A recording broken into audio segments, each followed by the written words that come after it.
Welcome to Masteriyo Tutorials, and this video we will learn about our premium add-on Password Strength. Password Strength allows user to have a strong password with a combination of numbers, capital letters and unique symbols while signing up. After installation and activation of any of our premium plan of Masteriyo plugin, then you can go to Masteriyo add-ons. Search for Password Strength add-on, then enable it. After this, from the dashboard, navigate to Masteriyo settings. Click on Advanced, Password Strength. From here, you can select the minimum length, maximum length, strength of the password,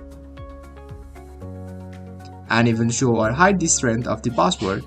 After you finish modifying the settings, don't forget to save settings.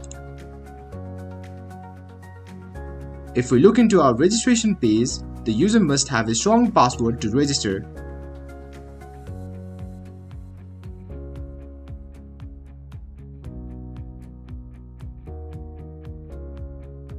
That's all for this video. If you have any queries regarding any of the steps or further steps, you can contact our support team. Link is in the description below. Thank you for watching.